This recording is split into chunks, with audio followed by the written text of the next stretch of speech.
Nouvelle vidéo les gars aujourd'hui, c'est une vidéo vraiment particulière. Aujourd'hui, c'est un jour particulier, je vais vous parler de mon histoire. Mon histoire, de A à Z, vous allez comprendre qui je suis parce qu'aujourd'hui, tu vois énormément de gens sur les réseaux, tu ne sais pas d'où ils viennent et aujourd'hui, je pense que si tu veux créer un personal branding de qualité, une belle création de contenu, il faut vraiment créer cette proximité avec ton audience et aujourd'hui, il est 13h27, je vais vraiment me mettre à nu devant vous. Je vais vous raconter littéralement toute mon histoire, de A à Z, les bons moments, les mauvais moments surtout, tout ça depuis maintenant, j'ai 23 ans, peut-être de mes 16 à mes 23 ans, le parcours que j'ai pu avoir, les épreuves que j'ai pu traverser, comment je les ai surmontées, aussi toutes les wins que j'ai pu avoir. Et ça va vraiment être intéressant aujourd'hui parce que pour les personnes qui sont peut-être... là, je m'adresse à une audience qui est comme moi, qui se donne des défis, qui a toujours voulu, entre guillemets, sortir de la matrice et qui sait qu'il y a un très gros potentiel. Et j'ai vraiment envie de parler à l'ancienne version de moi-même, ou même à la version actuelle, ou même à des gens plus hauts. Ça va être intéressant de pouvoir connecter. Les gars, comment commencer, on va dire? Faut savoir que si tu me regardes, toi aussi, tu es peut-être dans cette veine un peu du dev perso, de tout ça. J'ai été inspiré par les Robin Dupuis, les mecs comme ça, mais j'ai toujours été dans cette veine du dev perso, de Thibaut Marty et tout ça. C'est ces mecs-là, au départ, qui m'ont toujours inspiré. Mais en reprenant vraiment toute la chronologie, bah les gars, à 16 ans, tout commence. Tout commence à 16 ans.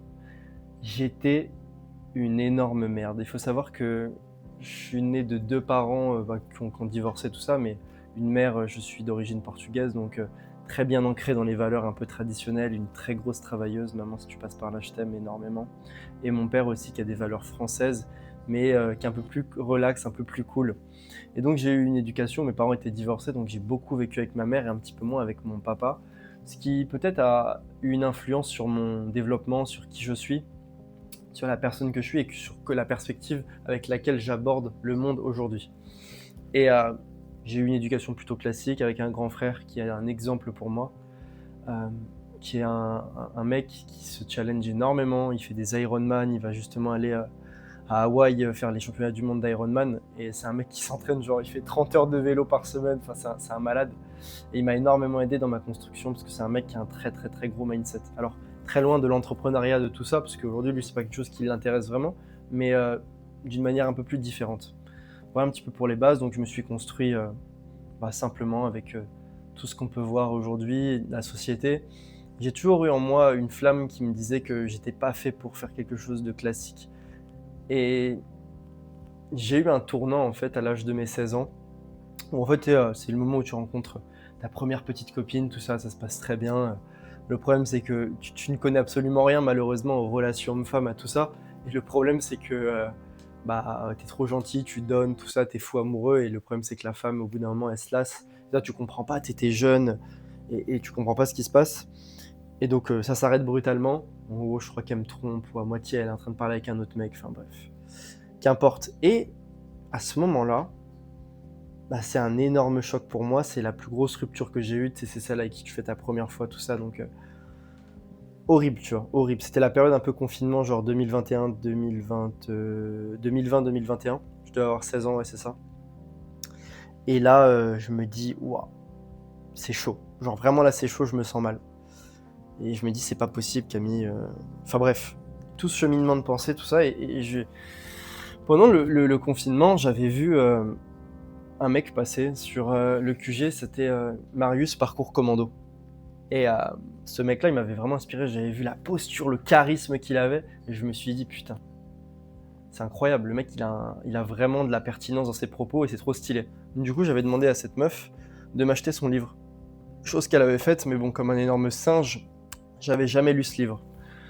Et la rupture arrive, donc je me dis, c'est le moment de me bouger, de faire quelque chose. Donc malgré la rupture, tout ça, je me remets à la salle, je me dis, vas-y, faut que je bouge, tu vois. Donc je commence à lire. Premier livre que je lis de ma vie, Marius Parcours Commando. Et je me dis, what the fuck, la vie de malade, tu vois. Et donc, à ce moment-là, je me dis, vas-y, je vais m'engager dans la marine nationale et je vais faire commando marine. Et donc, voilà un petit peu ce qui s'est passé. Et donc, tout ce cheminement de pensée et j'ai toujours eu, tu sais, le côté entrepreneuriat parce que forcément j'ai vu Yomi Denzel, tout ça. Donc j'avais toujours ces 2 chemins qui étaient très, très similaires et je me disais dans tous les cas, je pense que ce que je vais faire, c'est que je vais faire, commando et par la suite, je ferai entrepreneur parce que, justement, je pense que commando, je le ferai pas toute ma vie et puis ça me donnera des armes énormes pour, entreprendre par la suite, de faire un métier aussi, exigeant, et j'avais pas forcément tort, tu vois? Et donc je passe par tout ça et donc cheminement de pensée, je passe mon bac, voilà, tu dis à tes profs que tu veux faire, fusilier marin commando, ça te prend pour un énorme singe parce que les profs, ils sont tous, un peu matrixés du cerveau par rapport à ce genre de profession. Donc voilà, tout se déroule, on va dire, relativement bien, si je puis dire.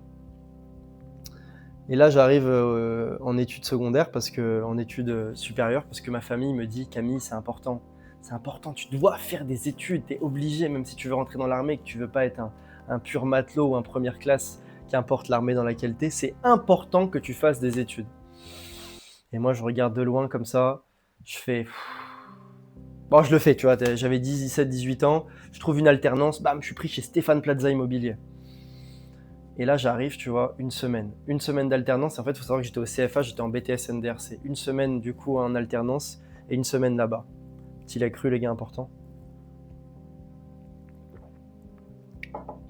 Et là, j'arrive là-bas, assis sur une chaise toute la journée, avec un truc qui m'intéresse pas vraiment, parce que je me disais, ouais, vas-y, si je suis agent immobilier, je pourrais par la suite faire de l'immobilier, ça me donnerait des connaissances, je sais pas quoi.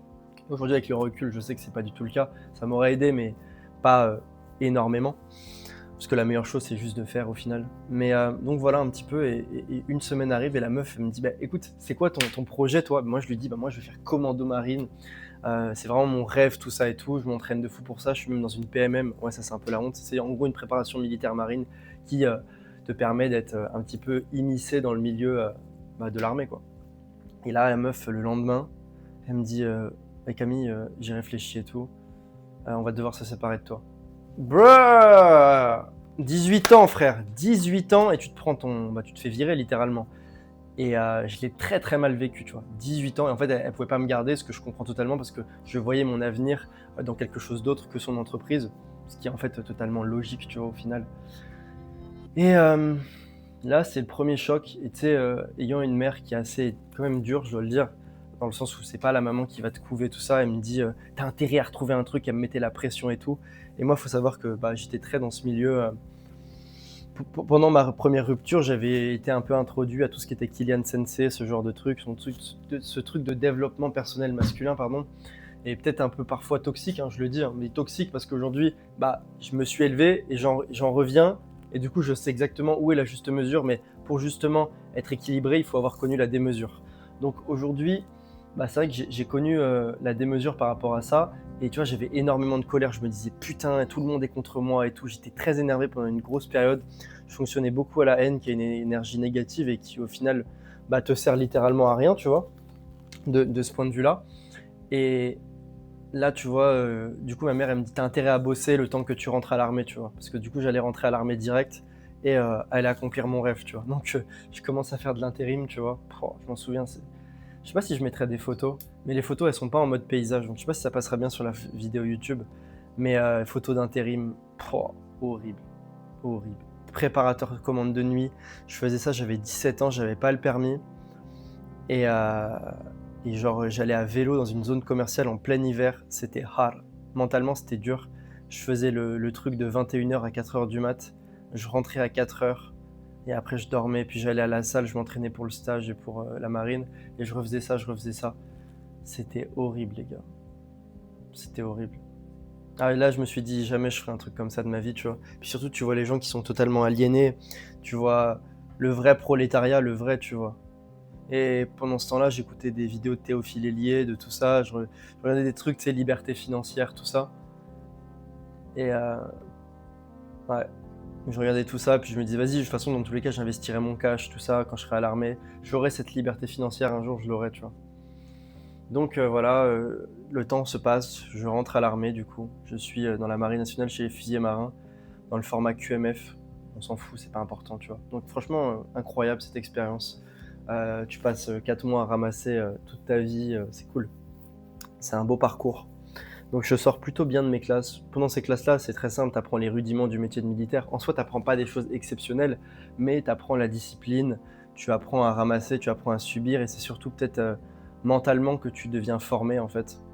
Et pas vraiment sur le métier, même si tu apprends forcément à tirer, à faire des déplacements de base et tout ça. Mais c'est plus la rusticité, comme on l'appelle dans le milieu. Mais justement, tu fais des marches avec sac et armes où tu cours. Ça s'appelle une marche, mais tu cours. Tu fais des trucs un peu comme ça, enfin classique. De toute façon, si vous voulez regarder, il y a tout sur Internet, hein. Je vais pas vous expliquer un peu comment ça se déroule. Donc voilà un petit peu pour le parcours. Et ça m'a beaucoup changé en vrai, enfin psychologiquement, tu vois. Par ailleurs, je continue à faire des marathons, tout ça dans l'objectif de devenir force spéciale commando marine. Et je vais vraiment tout vous dire aujourd'hui. Et donc voilà, je termine les classes, je vais en unité, c'est-à-dire que je ne suis pas encore sélectionné pour aller au stage, donc je suis en unité du coup fusilier marin. Donc je m'entraîne très bien pour le stage, tu vois. Et donc toujours l'objectif de le faire, et j'ai l'opportunité de le faire à l'époque, quelques mois après être sorti des classes, mais j'avais une tendinite, enfin tendinopathie je devrais dire, au tendon d'Achille, donc ce qui m'empêche d'y aller. Et en fait avec le recul j'aurais dû y aller. Et ça c'est une première leçon, tu vois, c'est que n'attends pas d'être prêt à 100% pour faire quelque chose. Si je comprends bien autour de moi, c'était juste de la peur qui m'a empêché d'aller à ce premier stage. Si j'avais été à ce premier stage, peut-être j'aurais fait 3, 4 jours, 5 jours, c'est pas important. Et le but, ça aurait été juste de voir comment c'était, ça m'aurait déjà donné plus d'expérience que d'attendre au final. Donc je reporte mon stage de 1 an, je me guéris vite fait même pas trop, tu vois. À cette époque-là, je suis déter pour y aller et tout, je veux réussir, mais en fait, il faut savoir que plus tu attends pour un objectif de passer à l'action et d'y aller, plus ta flamme va s'éteindre. Et forcément, tu es dans le confort. J'ai ma petite meuf à cette époque-là, j'ai une copine qui habite à Bourges et moi je suis en Bretagne. Et du coup, bah, je m'entraîne, mais du coup, je vais la voir le week-end, tout ça. Je continue très bien de m'entraîner. J'ai toujours eu une discipline irréprochable, un entraînement physique irréprochable. Je courais 50, 60, 70 km semaine. Je faisais du vélo, je faisais des cordes, je faisais de la muscu, je faisais tout ça, tu vois. J'étais vraiment un déter de malade. J'avais un gros niveau physique, sincèrement. Très, très gros niveau physique. J'étais littéralement un athlète, et je dis pas ça comme ça, tu vois. Vraiment, j'avais un niveau de monstre. Et donc, 1 an se passe, voilà. Bah, je continue de m'entraîner, donc bah, je progresse, je me mets au défi, je fais des trails à côté de ça.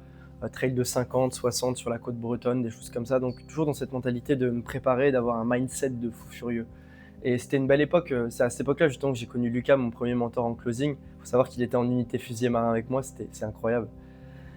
On s'est connus à l'époque, on s'entraînait bah, du coup à aller se baigner dans l'eau froide en plein hiver. Ça s'appelait, on disait aller à la marina, tout ça. C'était incroyable, c'était déjà des premiers trucs de résilience mentale. Et c'est là-bas que j'ai connu déjà mon premier mentor en closing, qui lui avait déjà une expérience dans la vente à l'époque en rentrant à l'armée, mais lui aussi voulait faire commando. Par la suite, il a été dans d'autres unités un peu plus prestigieuses. Enfin bref, c'est pas trop le sujet. Et puis même, je ne vais pas rentrer dans les détails opérationnels ici.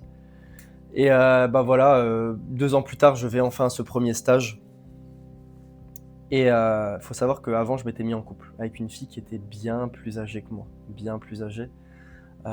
Très belle fille. Ouais, une fille, tu sais, c'est la fille quand t'es dans l'armée, pour ceux qui connaissent, mais tu sais, j'étais jeune. Tu sais, c'est la fille sur la base, tout le monde la trouve belle. Et genre, tu sais, que tout le monde la convoite. Et moi, justement, j'arrive à la dater, j'arrive à la gérer, entre guillemets, même si c'est vulgaire. Et du coup, on se met ensemble. Malgré que je savais qu'elle avait un gros background et que bah, elle avait eu des difficultés avec les hommes par le passé. Je dirais pas de mal de cette personne parce que c'est grâce à elle que j'en suis là aujourd'hui. Donc je la remercie énormément. Et donc voilà, je me mets avec elle, je vis une vie de daron. Tu vois, j'ai 21 ans à l'époque, littéralement, j'ai un appart avec elle, j'ai un petit chat, je m'entraîne pour le stage. Enfin ouais, je vais m'entraîner pour le stage. Donc voilà, et en fait je pars dans un mindset au stage commando où en fait je suis dans le confort. Alors que littéralement pour réussir ce genre d'épreuve, moi, je sais que personnellement, je fonctionne plus à me mettre dans la merde et vouloir m'en sortir, tu vois. Parce que quand j'étais solo, célibataire, j'étais en mode t'es sur base tout seul et du coup, j'étais en mode keep pushing, tu vois. Donc voilà un petit peu comment ça se déroulait. Donc bah voilà, je m'entraîne, je continue la discipline, tout ça. Je pars en vacances avec elle, on passe des super bons moments. Je continue de m'entraîner. Je vais faire la netto, je vais faire des sommets de l'alpinisme et je pars au stage. Et j'arrive au stage. Un jour, bah, je fais du coup les premiers tests, la batterie de tests des présélections, tout ça. De toute façon, c'est pas un secret, tout le monde sait comment ça se déroule. Et je pars aux évals. Et en fait, sur la phase des présélections, je m'étais explosé la peau des pieds littéralement. Je sais pas si je pourrais vous mettre une photo, mais genre j'avais plus de peau sur les talons. Plus du tout de peau sur les talons. Et je suis arrivé au stage en fait sans pot, genre aux présélections, c'est-à-dire c'est une phase qui est extrêmement difficile psychologiquement, où en fait le candidat il va être mis dans une situation où en gros tu vas savoir abandonner. De toute façon, il y a plein de trucs sur YouTube, c'est pas de vous raconter des détails ou quoi, mais le but c'est simplement de vous expliquer ce qui s'est passé pour moi là-bas. Et j'arrive, j'ai plus du tout de peau sur les pieds, tu vois. Et c'est compliqué, tu vois, parce que tout le stage se fait en courant. Donc je sais, chaque page verrouillée, c'était extrêmement dur psychologiquement. Et ça s'est infecté en fait, au final. Genre au bout de 2-3 jours, ça commençait à s'infecter, ça commençait à être chelou.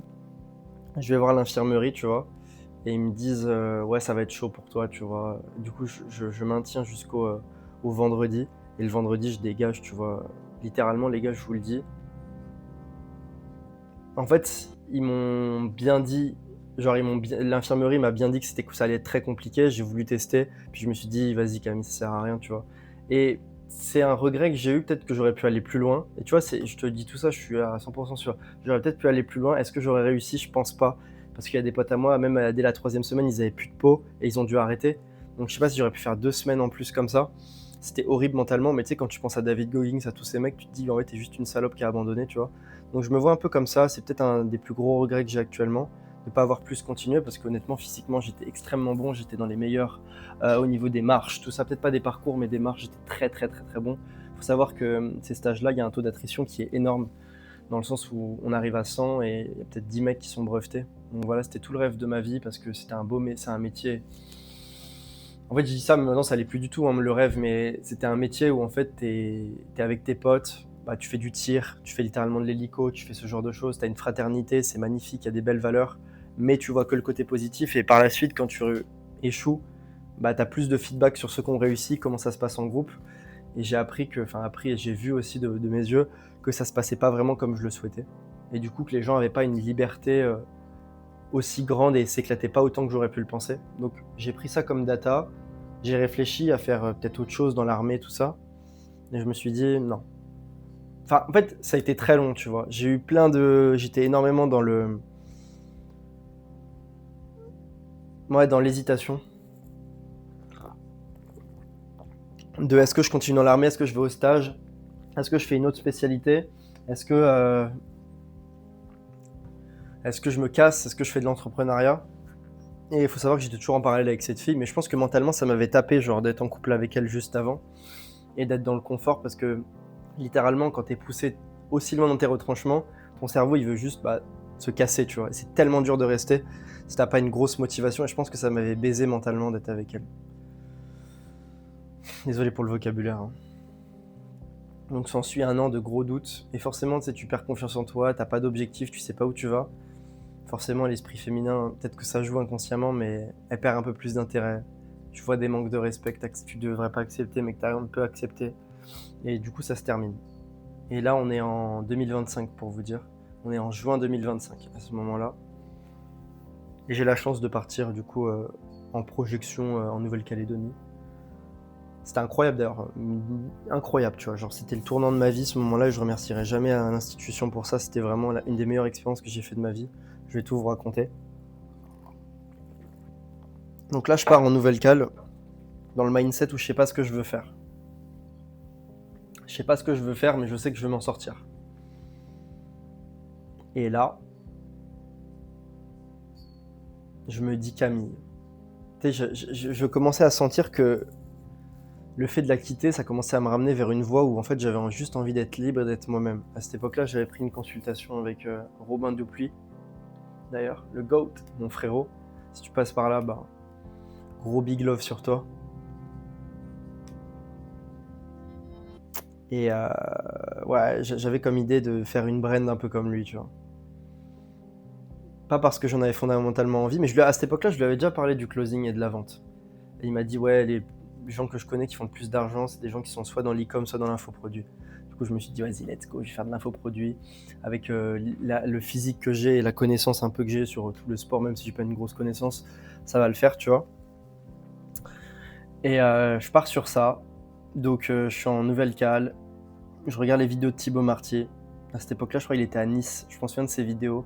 Et je regardais ses vidéos depuis 2-3 ans. Et je sentais au fond de moi que j'allais me barrer que ça me plaisait de moins en moins l'institution, parce que même en mission, tu as des restrictions, des limitations par rapport à tout ça. Quand je dis tout ça, c'est juste que en fait, tu es dans un cadre militaire, tu es au travail, quoi. Enfin, c'est logique et c'est normal. Et du coup, moi, ça me plaisait de moins en moins, pas parce que c'est mauvais, mais parce que moi, fondamentalement, ça me plaisait plus. Et là, je me dis, vas-y, let's go. Let's go, je prends un Colectivo Marty, je connaissais rien à la vente, je me fais closer de Benzé. 4 capifs dans la poire. Et il a bien fait. Au final, même si tu vois, j'ai pas eu des très gros résultats avec son accompagnement, c'est un mec qui a une très bonne énergie, il a un très gros personal branding et je peux que l'admirer pour ça. Même si c'est pas forcément les stratégies qu'il met en place, c'est pas ce que je préfère au niveau de la brand et tout, mais dans tous les cas, les gars, il faut commencer. Et malgré qu'au début, vous allez peut-être mettre de l'argent dans le vide, vaut mieux faire que ne rien faire. Enfin, en gros, ce que j'ai fait, c'est toujours plus intelligent qu'un mec qui regarde et qui fait rien, tu vois. Donc voilà, je crée du content là-bas en Nouvelle-Cale. Bam, bam, bam, je commence à avoir mes premiers 6000 abonnés sur Insta, en partant de zéro, avec des réels qui puaient sa mère, ça m'a ramené que des singes, mais je croyais que j'allais percer à ce moment-là. Et faut savoir, là, c'est à ce moment-là, tu sais, où tous mes collègues de l'armée, gros, ils se rendent compte que je crée du contenu. Genre les mecs qui sont en France et les mecs qui sont en Nouvelle-Cale avec moi, ils se rendent compte que je commence à créer du contenu de coach sportif. Type shit, brother. Type shit, brother. Ah, c'était hard. C'était hard de baiser. Là, enfin, c'est pas qu'ils m'ont explosé, mais tout le monde se foutait de ma gueule. Et même, tu sais, en face de toi, ça dit rien, mais genre, au fond, ça rigole, tu vois. Mais qu'importe, on s'en fout, c'est des gens qui avanceront pas forcément dans leur vie, tu vois. Mais genre, des commentaires sur les vidéos, des trucs comme ça. Même, tu sais, la hiérarchie qui te met un peu des presses par rapport à ce que tu fais, parce qu'en tant que militaire, tu peux pas avoir une vraie... on va dire, tu peux pas t'exposer, ce qui est normal, hein, si je suis d'accord avec eux, tu peux pas donner tes avis et tout comme un civil. Donc c'est totalement normal, tu vois, d'être assez discret par rapport à tout ça, tu vois. Donc je fais attention aux mots que j'emploie parce que même je suis toujours dans ce truc d'être bridé, donc désolé les gars, mais j'essaie d'être le plus clair possible et de vous dire la vérité. C'est juste que quand t'es militaire, t'as un devoir de réserve à respecter, ce qui est totalement normal, et il y a des choses que tu peux dire et pas dire par rapport à ce que t'as fait et par rapport à l'institution. Mais moi je recommande toujours à quelqu'un d'aller dans l'institution, c'est un magnifique parcours. C'est juste moi qui ai plus aligné avec elle, c'est tout. C'est pour ça que j'ai quitté et que j'ai préféré ne pas faire comme la plupart des gens qui m'ont critiqué, tu vois, rester dans un truc qui leur plaisait pas, malgré que ça leur plaisait pas, et juste continuer comme des zombies un peu, tu vois. J'ai toujours eu cette volonté de m'émanciper et je me suis dit c'est le moment, tu vois. La Nouvelle-Cale, c'est la meilleure option. J'ai kiffé, c'était incroyable là-bas. J'ai rencontré des meufs, les plages c'était ouf. Il faut que j'y retourne un jour, tu vois. C'était incroyable. Première fois que je voyageais de ma vie, tu vois, j'ai pris l'avion, je crois que c'était un truc comme 20 heures ou je sais plus. C'était horrible l'avion. Tu ressors, t'as les chevilles toutes gonflées. Donc voilà un peu par rapport à tout ça. Et mission qui me fait un gros déclic, je rentre en France.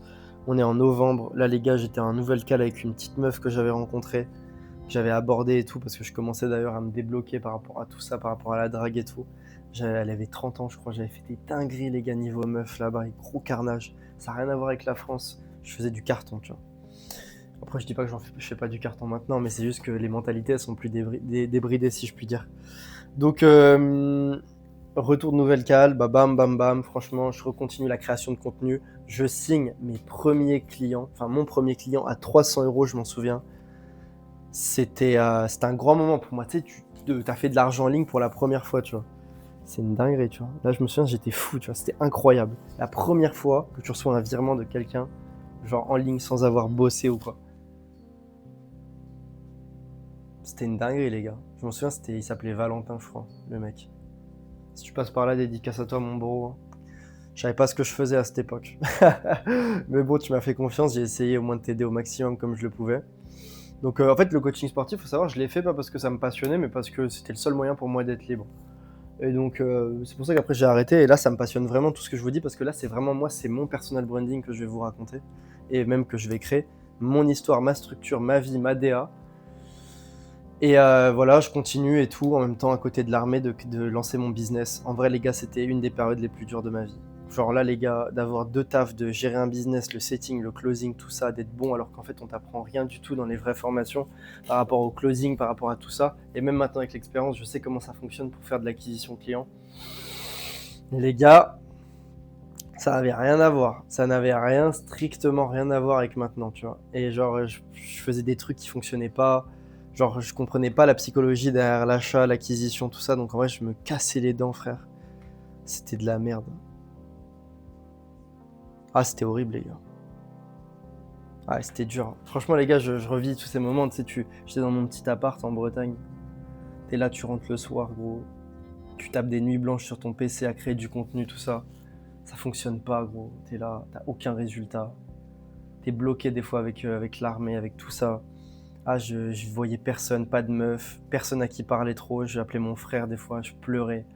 J'étais là, les gars, dans mon petit appart, 29 mètres carrés. Je vous mettrai peut-être des extraits, ça j'en ai des extraits de l'appart, tout ça. C'était dur, les gars. Franchement, j'en ai chié comme un porc. J'en ai chié pour aucun résultat.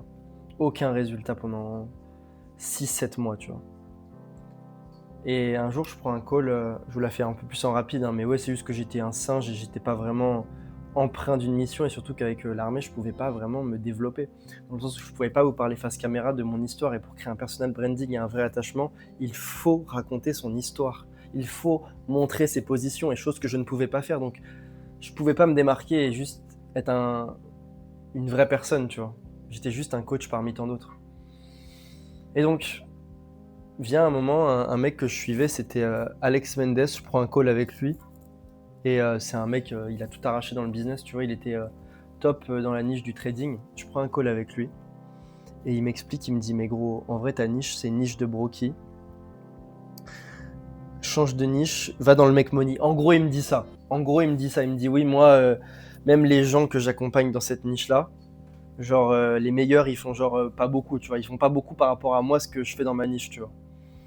Et donc, je me dis, type shit, brother. Non, je me dis ça et je me dis direct, ok, bah closing. Bam! Direct, je me dis ça. J'appelle mon brother Lucas et je lui lâche 2K, je crois, ou 1K ou 2K, je sais plus ce que j'avais fait. Et terminé, gros. Après, je me suis lancé. Franchement, j'y connaissais rien du tout au closing, les gars. Rien du tout. Je me lance avec Lucas. Je me dis, vas-y, au moins j'apprends une compétence, comme ça je monte pas ma gueule, l'armée, ils me connaissent pas. Ils voient pas ce que je fais. Et puis à côté, je me forme en fait. À côté de l'armée, tout ça, je fais rien de mal en soi. J'ai même pas pris. En vrai, avec ma brain de coach sportif, j'ai même pas pris de sous. Enfin, j'ai rien pris, tu vois. J'ai fait un client à, je sais plus, genre, je sais même plus, genre à rien du tout, tu vois. Limite, je le coachais gratuitement le mec. Donc voilà, et donc je me dis, vas-y, j'apprends une compétence comme ça quand je me taille de l'armée, ce qui est le cas aujourd'hui, et ben je sais vendre et j'ai une vraie compétence, tu vois. Et donc Lucas, qui est closer chez Leo Gross, il m'a tout appris au début, tu vois, les bases. Maintenant j'en reviens et franchement ce qu'il m'a appris c'était carré, hein, mais c'était juste les bases. Quand t'es vraiment débutant, je me la suis donné, hein, il peut le dire, roleplay, tout ça. Et je trouve mes premières offres, je fais mes premiers closes, tout ça. Et genre moi j'ai toujours voulu aller super vite, donc au bout de 2 mois je pétais un cap parce que je faisais pas 3, 4, 5K, tu vois. Donc voilà un petit peu par rapport à tout ça. J'ai vraiment pris le temps, j'ai regardé énormément de vidéos, j'ai bouffé du contenu, j'ai bouffé des appels, des offres de merde, tout ça, j'ai fait au maximum que j'ai pu. Et à un moment je sors d'un challenge, du coup chez Teliosa, c'était pas super bien passé pour moi. J'étais dans le sud avec mon meilleur pote. Et là, littéralement, et ben il y a un mec qui me contacte, c'est Jonathan Sikora. Et bah, je dis les blazes, hein, j'en s'en bats les couilles, mais je dis les blazes. Et en gros, il me close, vraiment, il me close, je pensais pas du tout qu'il allait me closer, hein, vraiment bon en vente le mec. Bah, c'est mon mentor d'ailleurs maintenant. Et il me fait une review de call et après il me pitch son accompagnement et genre je close, les gars, j'avais plus rien sur mon compte. Je vous jure, hein, j'ai closé, je crois que je lui ai donné 400 euros. Ouais, je lui ai donné 400 euros, frère, d'acompte. Et après, gros, j'ai mis 700. Et après, terminé. J'ai commencé l'accompagnement et là, j'ai commencé à avoir des vrais résultats. Genre, j'ai commencé à générer bien plus de cash. Mes premiers 2000, après 3K. Et voilà, les gars. De la liberté à rien du tout. Voilà mon histoire un petit peu. Et là, maintenant, bah, je commence à être sur des bons piliers. Je commence à avoir des bonnes offres. Je commence à vraiment avoir du momentum et savoir exactement ce que je veux. Et je me suis même associé un petit peu avec Jonathan. sur toute cette partie-là, parce qu'il voit peut-être le potentiel en moi et parce qu'il sait que de par mon expérience, je vais pouvoir l'aider dans tout ce qu'on fait. C'était mon histoire vraiment brute, les gars. J'ai été le plus succinct aussi possible et on va dire sans rentrer dans les gros détails.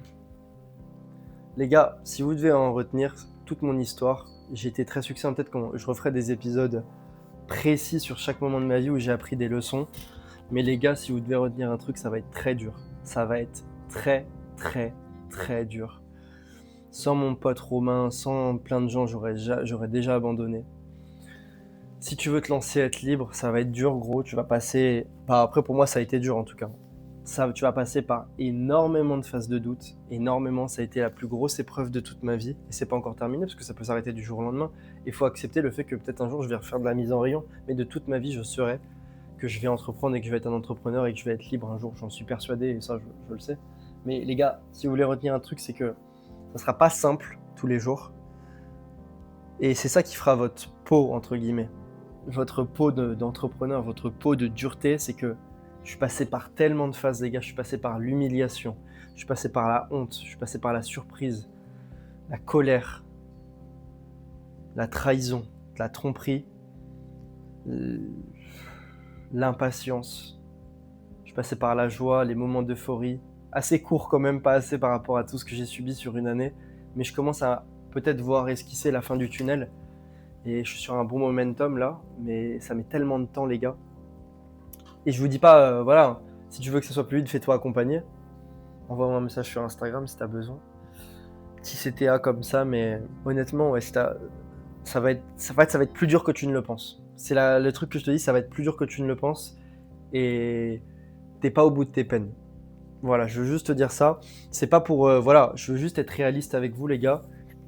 C'est possible de le faire, mais il faut vraiment s'accrocher. Et il faut rien lâcher, il faut être prêt à tout sacrifier, même quand ta famille, comme moi, je l'ai pas forcément raconté, mais te met des bâtons dans les roues, ou genre personne n'y croit. Voilà, c'était tout pour moi, je vous laisse. Les gars, je pense que je vous ai tout raconté. Petite vidéo qui d'une trentaine de minutes. J'ai pas d'autres choses qui me viennent en tête. Je continue à me donner des défis, à faire des ultra trails, tout ça, parce que ça fait partie de mon identité. Je vous ai pas parlé peut-être des sports de combat que j'ai fait, mais on en parlera. Mais là, c'était vraiment mon histoire de succincte. J'ai juste un truc, c'est si t'abandonnes une fois, t'abandonneras toute ta vie, brother. Abandonne pas, lâche pas tes objectifs, arrache tout. De toute façon, très peu arriveront sur la ligne d'arrivée, j'en ferai partie. Est-ce que t'en feras partie? La réponse, c'est à toi de la décider. Si tu veux qu'on en discute, il y a mon Instagram en DM, tu m'envoies un petit DM, on discute un petit peu, ça me ferait plaisir d'échanger avec vous, ceux qui voyaient cette vidéo. Et les gars, je vous laisse. Ciao.